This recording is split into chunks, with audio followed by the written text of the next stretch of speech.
ಒಂದು K G ಒಂದು ಗಿಡ 1 kg ಒಂದು ಗಿಡ ಸರ್. 15 days ಡೈರೆಕ್ಟ್ ಇದೆ ಸೈಜ್. 35 ಡಿಗ್ರಿ ಒಳಗೆ ಭಾಳ ಬೆಸ್ಟ್. 3 ಲಕ್ಷಕ್ಕೆ 6 ಲಕ್ಷ ಆಯಿತು. ಹಲೋ ಸ್ನೇಹಿತರೆ, ಸ್ವಾಗತ ಸಹಲ್ ಕೃಷಿಗೆ. ನಾನು ನಿಮ್ಮ ಸ್ನೇಹಿತ ರಾಘವೇಂದ್ರ ಚೌಹಾಣ್ ಮಾತಾಡೋದು. ಸ್ನೇಹಿತರೆ, ಈ ವಿಡಿಯೋ ಒಳಗೆ ನಮ್ಮದು ಬೀದರ್ ಜಿಲ್ಲೆ ಒಳಗೆ ನಮ್ಮ ರೈತರೇ ಸ್ಟ್ರಾಬೆರಿ ಬೆಳ್ಸಕತ್ತಾರ. ಅದು ಯಾವ ಥರ ಬೆಳ್ಸತ್ತಾರ ಅಂತ ಹೇಳಿ ಈ ವಿಡಿಯೋ ಒಳಗೆ ತೋರಿಸಿವಿ. ಸೊ ನಮ್ದೇನು ರಿಕ್ವೆಸ್ಟ್ ಅಂದರೆ ಇದು ವಿಡಿಯೋ ಕಂಪ್ಲೀಟಾಗಿ ನೋಡಿರಿ. ಆಮೇಲೆ ಇದು ವಿಡಿಯೋ ನಮ್ಮ ರೈತರು ಶೇರ್ ಮಾಡಿರಿ. ನೀವು ಈ ಥರ ಹೊಸ ಹೊಸ ಕ್ರಾಪ್ಸು ನಿಮ್ಮದು ಹೊಲದಾಗೂ ಬೆಳೆಸ್ಬೋದು ಅಂಥೇಳಿ ಮಾಡ್ಬೋದು. ಮತ್ತು ಇದು ವಿಡಿಯೋ ಇಷ್ಟವಾದ ಪ್ಲೀಸ್ ನಮ್ಮ ಚಾನಲ್ ಸಬ್ಸ್ಕ್ರೈಬ್ ಮಾಡಿರಿ. ಆಮೇಲೆ ನಮ್ಮ ರೈತರು ಶೇರ್ ಮಾಡಿರಿ ಸ್ನೇಹಿತರೆ. ಸರ್ ನಮಸ್ಕಾರ ಸರ್. ಆಮೇಲೆ ಸರ್ ನಿಮ್ಮದು ಕಿರು ಪರಿಚಯ ನಮ್ಮ ರೈತರಿಗೆ ಹೇಳ್ರಿ ಸರ್. ಆಮೇಲೆ ನೀವು ಏನು ಬೆಳೆ ಬೆಳೆಸ್ತೀರಿ, ಎಲ್ಲಿಂದ ಯಾವಾಗ ಚಾಲೂ ಆಯಿತು ನಿಮ್ಮ ಸ್ಟೋರಿ ನಮ್ಮ ರೈತರಿಗೆ ಗೊತ್ತಾಗಲಿ ಸರ್, ಹೇಳಿ ಸರ್. ಸರ್, ನಾನು ವೈಜನಾಥ್ ನಡೋದ ಅಂತ. ನಾನು 35 ವರ್ಷ ಸರ್ವಿಸ್ನಲ್ಲಿದ್ದೀನಿ. ಈಗ 1-2 ವರ್ಷ ಆಯಿತು ರಿಟೈರ್ಮೆಂಟ್ ಆಗಿದ್ದೀನಿ. ನಾನು ಸರ್ವಿಸ್ನಲ್ಲಿದ್ದಾಗೆ ನಾನು 23 ವರ್ಷದಿಂದ ನಾನು ಹಾರ್ಟಿಕಲ್ಚರ್ ಕ್ರಾಪ್ ಇಂಟ್ರೆಸ್ಟ್ ಇತ್ತು ಭಾಳ. ಈ ವರ್ಷ ಹೊಸದಾಗಿ ಲಾಸ್ಟ್ ಇಯರ್ ಒಂದು ಅರ್ಧ ಎಕರೆ ಸ್ಟ್ರಾಬೆರಿ ಬೆಳೆ ಬೆಳೆಸಿದ್ದೆ. ಅಂದರೆ ಹೋದ ವರ್ಷ ನೀವು ಟ್ರೈ ಮಾಡಿ ಸರ್ ಫಸ್ಟಿಗೆ? ಫಸ್ಟ್ ಟ್ರಯಲ್ ಮಾಡಿದ್ದೆ. 10,000 ಸರಿಸಿ ತಂದು ಬಾಗಲಕೋಟೆ ಒಬ್ಬ ರೈತ ಮಾಡಿದ್ದನು.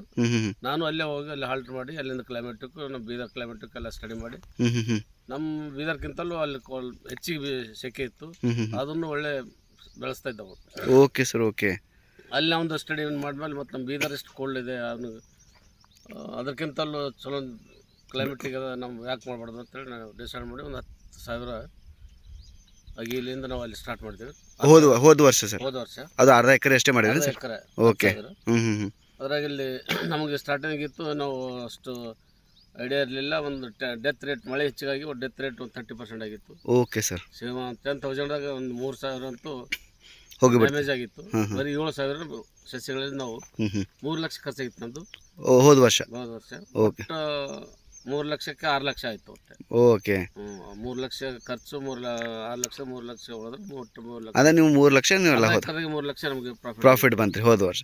ಮತ್ತೆ ನಾನು ಯಾವ್ದು ವಿಚಾರ ಮಾಡಿ ಇಷ್ಟಾಗಿ ಹಿಂಗಾಗಿದೆ ನೋಡೋಣ ಅಂತೇಳಿ ಈ ವರ್ಷ 2 ಎಕರೆ ಮಹಾಬಲೇಶ್ವರದಿಂದ, ಈ ವರ್ಷ ಪೂನಾ ಮಹಾರಾಷ್ಟ್ರ ಮಹಾಬಲೇಶ್ವರದಿಂದ 2 ಎಕರೆ ಡಿಸೈಡ್ ಮಾಡಿ 30,000 ಸಸ್ಯ ಆರ್ಡರ್ ಮಾಡಿದ್ದೀವಿ.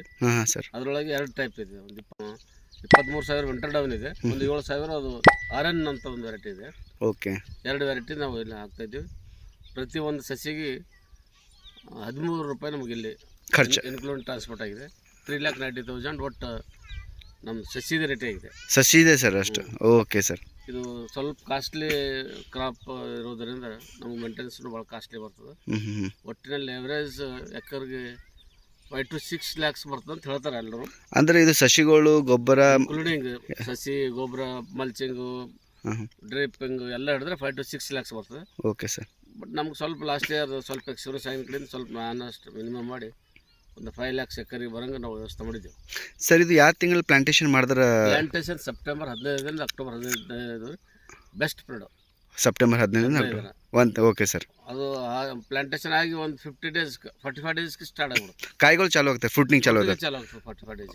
Okay sir, okay. ಅಂದರೆ ಡೈರೆಕ್ಟ್ ನಾವು ಮಾರ್ಕೆಟ್ ಆಗ್ಬೋದು 45 ಡೇಸ್? 45 ಡೇಸ್ದಾಗ ನಾವು ಮಾರ್ಕೆಟಿಗೆ ಚಾಲು ಆಗ್ಬೋದು. ಓಕೆ. ಚಳಿ ಸ್ಟಾರ್ಟ್ ಆಗ್ತದೆ. ಚಳಿ. Okay sir. ನಾವು ಸೆಪ್ಟೆಂಬರ್ 15ಕ್ಕೆ ಮಾಡಿದ್ರೆ ಅಕ್ಟೋಬರ್ 15 1 ನವೆಂಬರ್ ಪ್ಲಾನ್ ಚಾಲು ಆಯ್ತು ಹಾರ್ವೆಸ್ಟಿಂಗ್. ನವೆಂಬರ್. ಓಕೆ. 1 ನವೆಂಬರ್ ಚಾಲು ಆಗ್ತದೆ, ಕಂಟಿನ್ಯೂ ಚಳಿ ಆಗ್ತದೆ. ಚಳಿ ಹೆಂಗಿತ್ತು ಹಂಗೆ ಇಲ್ಡ್ ಕೊಡ್ತದೆ. ಅಂದರೆ ಥಂಡಿ ಎಷ್ಟಿರ್ತದೆ ಅಷ್ಟು ನಿಮ್ಗೆ? ಥಂಡಿ ಇತ್ತು ಅಷ್ಟು ಸರಿಯಾಗಿರುತ್ತೆ. Okay sir, okay. ಸರ್, ಇದಕ್ಕೆ ರೆಗ್ಯುಲರ್ಲಿ ಏನಾರ ನೀರು ಏನಾರು ಬಿಡ್ತೀರಾ ಸರ್? ಇದಕ್ಕೆ ಡ್ರಿಪ್ ಮೂಲಕ ನಾವು ನೀರು ಬಿಡ್ತೀವಿ. ಡೈಲಿ ನೀರು ಬಿಡ್ತೀವಿ. ಡೈಲಿ ಬಿಡ್ತೀರಿ ಸರ್? ಡೈಲಿ ಅಂದ್ರೆ ನಮ್ಮ ಮಚ್ಚರ್ ಈ ವರ್ಷ ನಮ್ಗೆ ಲಾಸ್ಟ್ ಇಯರ್ ಭಾಳ ನೀರು ಬಿಟ್ಟಿದ್ದೆವು. ಅದು ಸ್ವಲ್ಪ ಫ್ಲೋರ್ ಡ್ರಾಪ್ ಆಗಿತ್ತು. ನಮ್ಗೆ ಐಡಿಯಾ ಇರಲಿಲ್ಲ, ಬರೀ ನೀರು ಬಿಟ್ಕೋತಾ ಹೆಚ್ಚಿಗೆ ಬಿಡಬೇಕೇನೋ ಅಂತೇಳಿ. ಬಟ್ ಈ ವರ್ಷ ನಾವು ಒಂದು ಇನ್ಸ್ಟ್ರೂಮೆಂಟ್ ಕೂಡಿಸಿದೇವ್ರಿ ಇಲ್ಲಿ. Okay sir. ವೆದರ್ ರಿಪೋರ್ಟ್ ಅಂತೇಳಿ ಅದಕ್ಕೆ ಒಂದು 40,000 ರೇಟ್ ಇದೆ ಅದು. Okay sir. ನಮ್ಮ ಹಾರ್ಟಿಕಲ್ಚರ್ ಡಿಪಾರ್ಟ್ಮೆಂಟ್ ಸ್ವಲ್ಪ ಸಬ್ಸಿಡಿ ಕೊಟ್ಟಿದ್ದಾರೆ. ಸಬ್ಸಿಡಿ ಕೊಟ್ಟರೆ ಸರ್? ಅದು ಕೊಟ್ಟರೆ ಅದು ನಮಗೆ ವೈಚರ್ ವೆದರ್ ನೀರು ಬೇಕು, ವೆದರ್ ರಿಪೋರ್ಟು, ಮಾಯಿಶ್ಚರ್ದು, ಫರ್ಟಿಗೇಷನ್ದು ಎಲ್ಲ ತೋರಿಸ್ತದೆ. Okay sir. ಅಂದರೆ ಕಂಪ್ಲೀಟ್ ಅದು ನಿಮ್ಮದು ಪೂರಾ ಏರಿಯಾದೇ ತೋರಿಸ್ತದೆ? ಇಲ್ಲ, ಒನ್ಲಿ ಸ್ಟ್ರಾಬೆರಿಗೆ ನಾವು ಫಿಕ್ಸ್ ಮಾಡಿದ್ವಿ. ಅದು ಫಿಕ್ಸ್ ಮಾಡಿದ್ದೇನೆ ಸರ್? ಯಾವ ಬೆಳೆಗೆ ಅಡ್ಜಸ್ಟ್ಮೆಂಟ್ ಮಾಡ್ಕೊತೀವಿ ಆ ಬೆಳೆ ಕೊಡ್ತೀವಿ. Okay sir. ಈಗ ನಾವು ಫಿಕ್ಸ್ ಮಾಡಿದ್ದು ಒನ್ಲಿ ಸ್ಟ್ರಾಬೆರಿ. ಈಗ ಅದು ಸ್ಟ್ರಾಬೆರಿಗೆ ಅದ್ರ ಪ್ರಕಾರ ಮೇಂಟೈನ್ ಮಾಡ್ತಾ ಹೋಗ್ತೀವಿ. Okay sir. ಈಗ ನೀವು ಫಸ್ಟಿಗೆ ಸಸಿಗಳು ತಂದಾಗ ಪ್ಲಾಂಟೇಶನ್ ನೀವು ಮ್ಯಾನ್ಯುವಲಿ ಖರ್ಚು ಅಂತ ಹೇಳಿದ್ರಿ ಸರ್. ಇದು ಗೊಬ್ಬರ ಏನು ರೆಗ್ಯುಲರ್ಲಿ ಬಿಡ್ತಾ ಇರಬೇಕು ಹೆಂಗೆ ಸರ್ ಇದಕ್ಕೆ? ಗೊಬ್ಬರ ರೆಗ್ಯುಲರಿ ಬಿಡ್ತಾ ಇರ್ಬೇಕು. NPK ಬೇಕು ಇದಕ್ಕೆ, ಓಕೆ ಸರ್. ಮೈಕ್ರೋ ನ್ಯೂಟ್ರೆಂಟು, ಮ್ಯಾಕ್ರೋ ನ್ಯೂಟ್ರೆಂಟು ಎಲ್ಲನೂ ಬೇಕಾಗ್ತದೆ. Okay sir. ಒಮಿಕ್ ಆಸಿಡ್ ಬೇಕು, ಹಾಂ ಹಾಂ ಹಾಂ. ಎಲ್ಲ ಬಯೋ ಪ್ರಾಡಕ್ಟ್, ಬಯೋ ಆರ್ಗಾನಿಕ್ದಾಗ ಅಂದರೆ ಕೆಮಿಕಲ್ ಇರಂಗಿಲ್ಲ ಕಂಪ್ಲೀಟ್. Okay sir. ಈಗ ಸರ್ ನೀವು 2 ವೆರೈಟಿ ಹಾಕಿದ್ದಾರೆ ಸರ್. ಈಗ ನಮ್ಮ ಸೂಟೇಬಲ್ ಮಾರ್ಕೆಟಿಗೆ ಸೂಟೇಬಲ್ ಯಾವ್ದು ವೆರೈಟಿ ಚೆನ್ನಾಗಿದೆ? 2 ಅದಾವ ಹೆಂಗೆ ಸರ್? ಎರಡೂ ಭೀ ಅದಾವೆ. ವಿಂಟರ್ಡೌನ್ ಈಗ ಎರಡೂ ಭೀ ಒಳ್ಳೆ ಮಾರ್ಕೆಟ್ ಬೀದರ್ನಲ್ಲಿ ಎರಡು ಇರ್ತದೆ. ಅಂದರೆ ಏನಾರ ಡಿಫ್ರೆನ್ಸ್ ಅದೇನು ಸರ್ 2 ವೆರೈಟಿ? ಡಿಫ್ರೆಂಟ್ ಅಂದರೆ ನೀವು ಸ್ವಲ್ಪ ಶಿಫ್ಟ್ ಇದೆ ನೋಡ್ಬೋದು ಸರ್ ಇಲ್ಲಿ. ಹಾಂ ರೀ. ಅರೇನ್ ಅಂತ ಇದು ಸ್ವಲ್ಪ ಶಿಫ್ಟ್ ಇದೆ ಇದು. Okay sir. ಅದು ಸ್ವಲ್ಪ ಹುಳಿ ಬರ್ತದೆ. ಹ್ಞೂ. ಹೀಗಾಗಿ ಅದನ್ನು ಎರಡೂ ನಾವು ಈಗ ಸದ್ಯ ಇದ್ರ ಕಡೆ ಎರಡೂ ಮಿಕ್ಸ್ ಮಾಡ್ತಾ ಇದ್ದೀವಿ ನಾವೇನು. ಇದು ಸ್ವಲ್ಪ ಇದನ್ನ ಕಡೆಯಿಂದ ಎರಡೂ ಮಿಕ್ಸ್ ಮಾಡಿ ಸೆಲ್ ಮಾಡ್ತಾ ಇದ್ದೀವಿ. ಹೌದಾ ವ್ಯತ್ಯಾಸ ಆಗ್ತಾ ಇದೆ. ಮತ್ತೆ ಸರ್ ಈಗ ನಮ್ಮ ರೈತರು ಸರ್ ಈಗ ತೊಗೋಬೇಕಂದ್ರೆ ಇದು ರೋಗಗಳು ಹೆಂಗೆ ರೆಗ್ಯುಲರ್ಲಿ ಬರ್ತಾ ಇರ್ತಾವ, ಹೆಂಗೆ ಇದಕ್ಕೆ ಮೇಂಟೈನ್ ಹೆಂಗೆ ಮಾಡ್ತಾರೆ? ಕಾಮನ್ ಕ್ರಾಪಿಗೆ ಯಾವ ಜಿಂಜರ್ ಆಗಲಿ ಎಲ್ಲ ಬೆಳೆ ಟೊಮೆಟೊ ಆಗಲಿ ಅದೇ ರೋಗ. ಹಾಂ ಸರ್. ಇನ್ಸೆಕ್ಟಿಸೈಡು, ಫಂಗಿಸೈಡು ಅದು ಇದ್ದೇ ಇರ್ತದೆ. ಅದು okay, common. Neem oil bio ಪ್ರಾಡಕ್ಟ್ದಾಗ ಭಾಳಷ್ಟು ಅವ್ರಿ. ನೀಮ್ ಆಯಿಲ್ ಸ್ಪ್ರೇ ಮಾಡ್ತೀವಿ ಚಿಕ್. ಮತ್ತೆ ಇದು 45 ಡೇಸಿಗೆ ಕ್ರಾಪ್ ಫ್ರೂಟಿಂಗ್ ಚಾಲು ಆಗ್ತೈತೆ ರೀ, ಹೌದಾ? ಅಂದರೆ ಇದು ಡೈಲಿ ಕಟಿಂಗ್ ಮಾಡ್ತೀರಿ ಒಂದು ದಿವ್ಸ ಒಂದು ಬಿಟ್ಟು ಹೆಂಗೆ ಸರ್? ಸ್ಟಾರ್ಟಿಂಗ್ದಾಗ ಸ್ವಲ್ಪ ಬರ್ತದೆ, ಅವ ಒಂದು ದಿವ್ಸ ಬಿಟ್ಟು ಒಂದು ದಿವ್ಸ ಕಟ್ ಮಾಡ್ತೀವಿ. ಹೌದಾ ಸರ್? ಒಂದು 10-15 ಡೇಸ್ 20 ಡೇಸ್ ಆಯ್ತು ಅಂದ್ರೆ ಫುಲ್ ಫ್ರೂಟಿಂಗ್ ಎಲ್ಲ. ಅಂದರೆ ನಿಮ್ಮ ಈಗ ತನಕ ಎಷ್ಟು ಕ್ವಿಂಟಲ್ ತನಕ ಬಂದ ಸರ್ ನಿಮ್ಗೆ ಆನ್ಲೈನ್? ಲೆಕ್ಕ ಮಾಡಿಲ್ಲ. ಹೌದಾ? ನೋಡಿ ಡೈಲಿ ಎಷ್ಟು ಬರ್ತದೆ ಸರ್ ಆನ್ಲೈನ್ ಅವರೇಜ್? ಮೊದಲು ಸ್ಟಾರ್ಟಿಂಗ್ದಾಗ 10 ಟ್ರೇ ಬಂದು, 20 ಬಂದು, 30. ಅಂದರೆ ಟ್ರೇ ಅಂದ್ರೆ 20 kg ಇರ್ತದೆ ಇಲ್ಲ ಸರ್, ಒಂದು ಟ್ರೇದಾಗ 2 ಕಿಲೋ ಇರ್ತದೆ. 2 ಕಿಲೋ. ಹಾಂ ಹಾಂ ಹಾಂ. ಒಂದು ಟ್ರೇ ಇರ್ತದೆ, ಟ್ರೇದಾಗ 8 ಪೌಂಡ್ ಇರ್ತದೆ. 8 ಪೌಂಡ್. ಓಕೆ. 2 kg. 2 kg. ಅಂದ್ರೆ ಫಸ್ಟ್ ಒಂದು 10 ಟ್ರೇಯಿಂದ 20 kg ತನಕ ಬಂದ. ಓಕೆ. 30 kg, 40 kg. ಓಕೆ. ಈಗ 40, ಈಗ 50 ಬರ್ತದೆ ಡೈಲಿ. ಈಗ 50 ಬರ್ತದೆ ಸರ್. ಅಂದ್ರೆ ಸರ್ ಮಾರ್ಕೆಟ್ ಹೆಂಗೆ ಎಲ್ಲಿ ಮಾಡ್ತಾ ಇದ್ದಾರೆ ಸರ್? ಬೀದರ್ಕೆ ಆಗ್ತದೆ. ಬೀದರ್ಕೆ ಅಂದ್ರೆ ನಿಮ್ಮ ಕಡೆ ಬಂದು ತೊಗೊಳತ್ತಾರೆ ಹೆಂಗೆ ಸರ್? ಇಲ್ಲ, ನಾವು ಹೋಲ್ಸೇಲ್ ಕೊಟ್ಬಿಡ್ತೇವೆ. ಹೌದಾ? ಅವ್ರು ಡಿಸ್ಟ್ರಿಬ್ಯೂಟ್ ಮಾಡ್ತಾರೆ. ಆನ್ಲೈನ್ ಎವರೇಜ್ ಎಷ್ಟು ನಡೆದ ಸರ್ ಪ್ರೈಸ್? ಈಗ ನಮ್ಮ 350 400 ಒಂದು kg ಒಂದು ಟ್ರೇ. ಟ್ರೇ ಟ್ರೇ ಅಂದರೆ 2 kg ಟ್ರೇ. 200 ರೂಪೀಸ್ ಮೇಲೆ ಬರ್ತದೆ ನಮ್ಗೆ ಪರ್ kg 200 ರೂಪೀಸ್ ಮೇಲೆ. Okay sir. ಸರ್ ಇದಕ್ಕೆ ಏನಾದರೂ ಗೌರ್ಮೆಂಟ್ ಕಡೆ ಸಬ್ಸಿಡಿ ಏನಾದ್ರು ತೊಗೊಂಡ್ರಿ ಸರ್? ಇದಕ್ಕೆ ಸಸಿಗಳು ನಾವು 10 ಲಕ್ಷ ಖರ್ಚು ಮಾಡಿದ್ದೇವೆ, ಒಂದು 40,000 ರೂಪಾಯಿ ಕೊಟ್ಟಿದ್ದಾರೆ ಅಷ್ಟೇ. ಡ್ರಿಪ್ ಅಂಥದ್ದೇನು ನೀವು ಮಾಡಿ? ಹಾಂ ಹಾಂ ಹಾಂ ಹಾಂ. ಡ್ರಿಪ್ ಅದು ಸಪ್ರೇಟ್, ಅದು ಸಪ್ರೇಟ್ ಇರ್ತದೆ. ಅದು ಬೇರೆ. Okay sir. ಓಕೆ. ಡ್ರಿಪ್ ತೊಗೊಂಡಿದ್ದೀವಿ ನಾವು. ಇದಕ್ಕೆ ಏನು ಕೊಟ್ಟಿಲ್ಲ. ನಮ್ಗೆ 40,000 ಇದು ಕ್ರಾಪ್, ನ್ಯೂಲಿ ಕ್ರಾಪ್ ಅಂತ ಕೊಟ್ಟಿದ್ದಾರೆ. ಅಂದ್ರೆ ನಮ್ಮ ರೈತರಿಗೆ ಏನು ಹೇಳ್ಬೋದು ಸರ್? ಅಂದ್ರೆ ಇದು ಏನು ಲೇಬರ್ ಓರಿಯೆಂಟೆಡ್ ಹ್ಯಾಂಗೆ ಸರ್? ಇದ್ರಾಗ ಬರೀ ಲೇಬರ್ ಓರಿಯೆಂಟೆಡ್, ಫೈನಾನ್ಷಿಯಲ್, ಹಾಂ ಓನರ್ ಇನ್ವಾಲ್ವ್. ಓಕೆ. ಓನರ್ ಇದು ಮಾಡೋಕ್ಕಾಗಲ್ಲ ಸರ್. ನೌಕರಿ ಆಳ ಮನುಷ್ಯರ ಮೇಲೆ ಬಿಟ್ಟು ನಾವು ಮಾಡಿಸ್ತೀನಿ ಅಂದ್ರೆ ಆಗಲ್ಲ. ಮಾಡ್ಸೋದು ಆಳ ಮನುಷ್ಯರು, ಬಟ್ ಸೂಪರ್ವೈಸಿಂಗ್ ನಮ್ದು ಇರಬೇಕು. ನಿಮ್ಮದೇ ಇರಬೇಕು. Daily supervising. Okay sir. ಅಂದರೆ ಇದಕ್ಕೆ ಸರ್ ಮೇನ್ ಏನಾದರೂ ಪ್ರಾಬ್ಲಮ್ ಬರ್ತದೆ ಸರ್? ಅಂದರೆ ಅದು ಕಂಟ್ರೋಲ್ ಏನು ಬರ್ತದೆ ಸರ್? ಕೊಳೆ ರೋಗ ಅಂತ ಬರ್ತದೆ ಒಂದು. ಹಾಂ ಹಾಂ. ಕೊಳೆ ರೋಗ ಅಂದರೆ ಗಿಡಗಳು ಸಾಯೋದು ರೋಗ ಬರ್ತದೆ. Okay sir. Okay sir.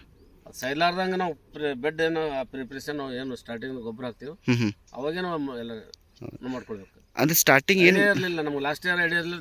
30% death rate ಆಗಿತ್ತು ಲಾಸ್ಟ್ ಇಯರ್. Okay sir. ಈಗ ನಾವು ಸ್ವಲ್ಪ ಸ್ಟಡಿ ಮಾಡಿದ್ವಿ, ಈಗ 5% ಅದ ಡೆತ್ ರೇಟ್. 5%. Great sir. ಇದಕ್ಕೆ ಮುಂದೆ 0ಕ್ಕೆ ಬರಬೇಕಂತ ಮುಂದೆ ಪ್ರಯತ್ನ ಮಾಡ್ತಿದ್ದೀನಿ ಸರ್. ಇದಕ್ಕೆ ಅಂದರೆ ಪ್ಲಾಂಟೇಶನ್ ಮಾಡಿದ ತಕ್ಷಣ ಸರ್, ಈಗ ಫ್ರೂಟಿಂಗ್ ಆಯ್ತಂದ್ರೆ ಎಷ್ಟು ತಿಂಗಳ ತನಕ ನಿಮ್ಮ ಹಾರ್ವೆಸ್ಟ್ ಚಾಲು ಹೋಗ್ತಾ ಇರ್ತದೆ ಸರ್?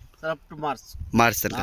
ನಮ್ಮ ಲಾಸ್ಟ್ ಇಯರ್ ಮಾರ್ಚ್ ಮುಗಿದು ಏಪ್ರಿಲ್ 5-6 ತನಕ ಕೊಟ್ಟಿದ್ರಿ ನಮಗೆ. ಓಕೆ, ಏಪ್ರಿಲ್ ತನಕ. ಓಕೆ. ಹಾಂ ಸರ್. ಸರ್ ಕ್ಲೈಮೇಟ್ ಮೇಲೆ ಡಿಪೆಂಡ್. ನೀವು ಈಗ ನೇಚರ್ ಕ್ಲೈಮೇಟ್ ಎಕ್ದಮ್ ಹೀಟ್ ಸ್ಟಾರ್ಟ್ ಆಯಿತು ಹೆಚ್ಚಿಗೆ ಅಂದರೆ ಹೀಟಿಗೆ ಆಲ್ಮೋಸ್ಟ್ ಆಲ್ ಇದು ಸೂಟೇಬಲ್ ಅಂತ ತಿಳ್ಕೊಳ್ಳಿ. 35 ಡಿಗ್ರಿ ಒಳಗೆ ಭಾಳ ಬೆಸ್ಟ್. 35 ಡಿಗ್ರಿ. Okay sir. 36-37 ಹೋಗ್ತಂದ್ರೆ ಡ್ರಾಪ್ ಆಗಕ್ಕೆ ಸಂಬಂಧಿಸ್ತದೆ ಸರ್. ಇದಕ್ಕೆ ಫರ್ಟಿಲೈಸರ್ ನಾವು ಬೆಡ್ ಪ್ರಿಪರೇಷನ್ ಮಾಡೋ ಟೈಮ್ನಾಗ ಫರ್ಟಿಲೈಸರ್ ಯಾವ್ದಾದ್ರು ಹಾಕಿದ್ರೆ ಸರ್? ತಿಪ್ಪೆ ಗೊಬ್ಬರ, ಕೋಳಿ ಗೊಬ್ಬರ ಎರಡು ಮಾಡ್ತೀವಿ ಕಂಪಲ್ಸರಿ. ಅದು ಮಿಕ್ಸ್ ಅದಕ್ಕೆ ಹಾಕಿ. ಹಾಂ ಹಾಂ. ಆಮೇಲೆ ಬೇವಿನ ಹಿಂಡಿ ಕೊಡ್ತೀವಿ ರೀ ಬೆಡ್ ಒಳಗೆ ಸರ್? ಬೇವಿನೊಳಗೆ. Okay sir. ಬೇವಿನ ಹಿಂಡಿ, ಹಾಂ ಹಾಂ, ಅಲ್ಲಿ ಟ್ರೈಕೋಡರ್ಮಾ, ಸೋಡೋನಮಸ್ ಎಲ್ಲ ಆರ್ಗ್ಯಾನಿಕ್ ಕೊಟ್ಟು ಬೆಡ್ ಪ್ರಿಪರೇಷನ್ ಮಾಡ್ತೀವಿ. ಪ್ರಿಪರೇಷನ್ ಮಾಡುವಾಗೆ ಮಾಡ್ಬಿಡ್ತೀವಿ. Okay sir. ಆಮೇಲೆ ಸರ್ ಇದು ಫರ್ಟಿಲೈಸರ್ಸ್ ಏನು?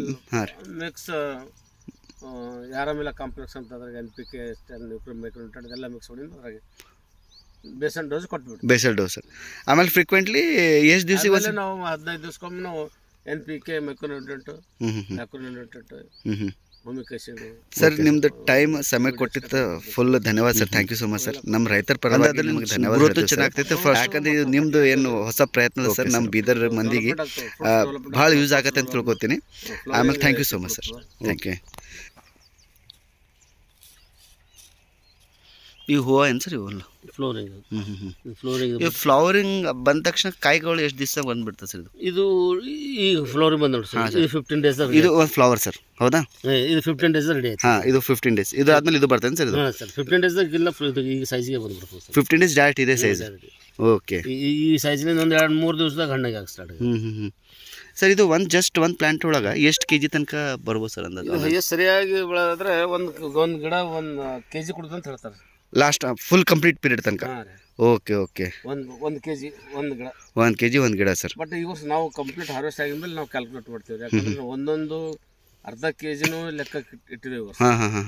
ನಂಬರ್ ಆಫ್ ಪ್ಲಾಂಟ್ಸ್ ಎಷ್ಟಿದೆ, ನಮ್ಮ ಪ್ರಾಡಕ್ಟ್ ಡೈಲಿ ಎಷ್ಟಾಗ್ತದೆ, ಎಂಡಿನವರೆಗೆ ಎಷ್ಟಾಗ್ತದೆ ಅನ್ನೋದು ಗ್ರೇಟ್, ಗೊತ್ತಾಗ್ಬಿಡ್ತದೆ ಸರ್. ನಾವು ಇಟ್ಟಿದ್ದೇವೆ ಲೆಕ್ಕ.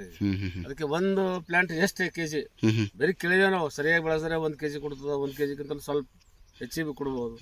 ಎವರೇಜ್ 75 ಗ್ರಾಮ್ ಅಂತ ಹೇಳ್ತಾರೆ. ಅಂದರೆ ಒಂದು ಅರ್ಧ kg pound kilo 750 gram 750 gram ಬರ್ತದೆ ಎವರೇಜ್ ಅಂತ ಹೇಳ್ತಾರೆ. Okay sir.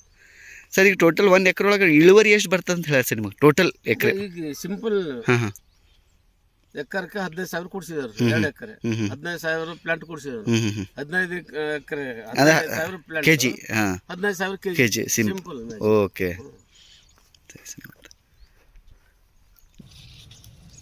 ಡ್ರೈ ಇದು ತೆಗ್ದು ಬಿಡ್ಬೇಕಲ್ಲ ಸರ್? ಡ್ರೈ ಎಲ್ಲ ತೆಗೆದು ಸರ್. ಡ್ರೈ ಏನು ಇಲ್ಲ ಡ್ರೈ. ಇದು ಏನಾದರೂ ರೋಗ ಅದ ಸರ್? ಸರ್ ಡಿಸೀಸ್ ಅದಕ್ಕೆ ಸ್ಪ್ರೇ ತಗೋತಾ ಇದ್ದೀವಿ. ಡಿಸೀಸ್ ಫಂಗಲ್ ಡಿಸೀಸ್ ಇದು.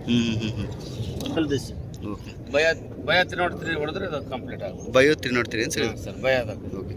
ನಿಮ್ಮ ಇಲ್ಲೂ ಬಯೋತ್ರಿ ನೋಡ್ತೀರಿ. ಈಗ ಏನಾದರೂ ಪ್ರಾಬ್ಲಮ್ ಆದ್ರೆ ನೀವು ಯಾರಿಗೆ ಕೇಳ್ತೀರಿ ಸರ್? ಏನಾದರೂ ಸಿಂಪ್ಟಮ್ಸ್ ಏನಾದರೂ ಪ್ರಾಬ್ಲಮ್ ಆದ್ರೆ? ಈಗ ನಮ್ಮಲ್ಲಿ ಹಾರ್ಟಿಕಲ್ಚರ್ ಕಾಲೇಜ್ದಾಗ ಎಕ್ಸ್ಪರ್ಟ್ಸ್ಗಳು ಇದ್ದಾರೆ. ಅವ್ರು ಪ್ರೊಫೆಸರ್ಸ್ ಇದ್ದಾರೆ. ಹಾಂ ರೀ. ಆಮೇಲೆ ಬೆಳೆಗಾರರು ಆಲ್ರೆಡಿ ಬೆಳೆದಕ್ಕಂತ ಬೆಳೆಗಾರರು ಒಬ್ಬರು UP-ದಾಗ ಬಾರಾಬಂಕಿ ಅಂತ ಒಬ್ಬರು ಇದ್ದಾರೆ. ಅವರು ಮತ್ತು ಬಾಗಲಕೋಟೆಗೆ ನಮ್ಗೆ ಅಗ್ಗಿ ಕೊಟ್ಟು ಸೀಡ್ಸ್ ಕೊಟ್ಟಿದ್ದವರು ಅವ್ರನ್ನೂ ಇದ್ದಾರೆ. ಅಂದ್ರೆ ಅವ್ರ ಸಜೆಷನ್ ತಗೋತಾರೆ? ಸಜೆಷನ್ ತಗೋತೀವಿ. ಅವರು ಸೈಂಟಿಸ್ಟ್ಗಳು ಸಜೆಷನ್ ತಗೋತಿದ್ರು. Okay sir. ಆಮೇಲೆ ನಾವು ಎಕ್ಸ್ಪೀರಿಯನ್ಸ್ ಭಾಳ ವರ್ಷದಿಂದ ನಾವು ಆಲ್ರೆಡಿ ಬೆಳೆದ ಜಿಂಜರ್ ಬೆಳೆ, ಟೊಮೊಟೊ ಎಲ್ಲ ಬೆಳಿತೀವಲ್ರಿ. ಆಲ್ಮೋಸ್ಟ್ ಇದೇ ಬೆಳಿತಾರೆ. ಗೊತ್ತಾಗ್ಬಿಡುತ್ತೆ ನಮ್ಗೆ ಇದಕ್ಕೆ ನಮ್ಗೆ ಹೆಚ್ಚಿಗೆ ಪ್ರಾಬ್ಲಮ್ ಆಗಲ್ಲ. ಯಾಕಂದ್ರೆ ಯಾವುದು ಫಂಗಸ್ ಯಾವುದು, ಇನ್ಸೆಕ್ಟಿಸೈಡ್ ಯಾವುದು, ಬ್ಯಾಕ್ಟೀರಿಯಲ್ ವಿಲ್ಟ್ ಯಾವುದು ಎಂಬ ನಮಗೆಲ್ಲ ಆಲ್ಮೋಸ್ಟ್ ನಾವೇ ಡಿಸೈಡ್ ಮಾಡೋದಂತ ನಮಗೊಂದು ಗೊತ್ತಾಗ್ತದೆ. ಹೀಗೆ ನಾವೇ ಡಿಸೈಡ್ ಮಾಡಿ ಸ್ಪ್ರೇ ಮಾಡಿಬಿಡ್ತೀವಿ. ಇವೆಲ್ಲ ಟ್ರ್ಯಾಪ್ಸ್ ಹಾಕಿರಿ ಸರ್ ನೀವು ಆಲ್ರೆಡಿ? ಇದಕ್ಕೆ ಇದು ಟ್ಯಾಪ್ಸ್, ಸ್ಟಿಕ್ಕರ್ಸ್. ಸ್ಟಿಕ್ಕರ್ಸ್ ಎಲ್ಲ ಕ್ಲಿಪ್ಸ್ ಬರ್ತದೆ. ಆಮೇಲೆ ಒಂದು ಅಲ್ಲಿ ಲೈಟ್, ಸೋಲಾರ್ ಲೈಟ್ ಇದೆ. ಹೌದು. ರಾತ್ರಿ ಹೊತ್ತು ಲೈಟಿಗೆ ಬಂದೆಲ್ಲ ಹುಳಗಳು ಬಂದಲ್ಲಿ ಅಲ್ಲಿ ಸಾಯ್ಬಿಡ್ತವೆ. Okay sir. ಅದೊಂದು ಆಗ್ತದೆ. ಅದು ಇನ್ಸ್ಟ್ರೂಮೆಂಟ್ ಅದು ನಮ್ಮದು ವೆದರ್ ರಿಪೋರ್ಟ್ ಇನ್ಸ್ಟ್ರೂಮೆಂಟ್.